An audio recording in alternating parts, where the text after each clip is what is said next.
Okay, we're on now to the long sash. Included in these techniques are the fundamentals of all long-range soft weapons. So you'll find the foundation for Meteor hammer training, for rope dart training. They all contain, again, they contain the same fundamentals.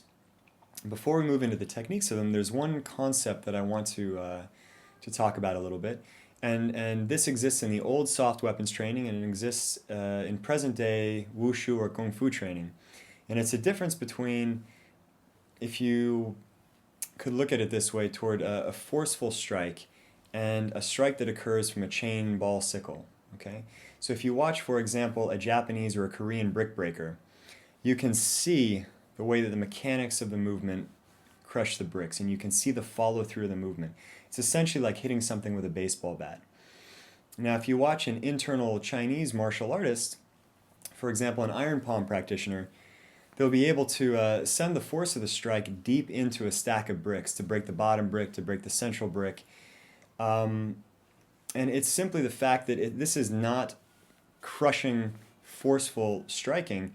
It's allowing the energy to transfer and to pass through deeply into an object. And if you were to take, for example, on the one hand, representing maybe more hard-style Korean and Japanese arts, striking something with a baseball bat, and then if you were to take a chain ball sickle, a chain with a heavy ball at the end of it, and flick it or swing it, it's going to penetrate, but it's not going to drive through in the same way that a baseball bat would. It's going to hit, and the power and the force is going to hit deep inside, and it's just going to feel like it tears your insides out. This is also similar in terms of the striking technique. Gong Fu striking is the exact same way. When you strike with a Gong Fu technique, oftentimes it's very loose and fluid, and it doesn't look like there's a lot behind it, but it hurts inside in a way that a lot of other techniques, external techniques, don't. And so this is one of the fundamental striking principles.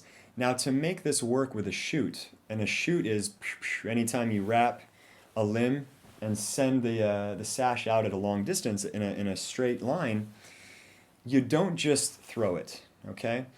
You have to, at the end, at the extension, you pop it and you tighten in the same way that you would snap a punch, okay? Same concept.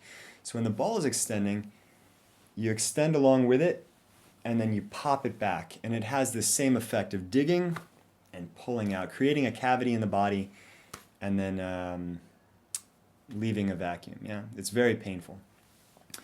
So a lot of the techniques then that we'll do with this, you'll see that I brace with it by bringing my body along with the sash and maybe using my bottom leg as a counterforce or counterbalance.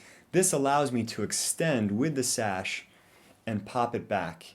Okay, so the power and speed of the weapon now is not just the force that's thrown out, but it's how your body stabilizes and braces the entire movement.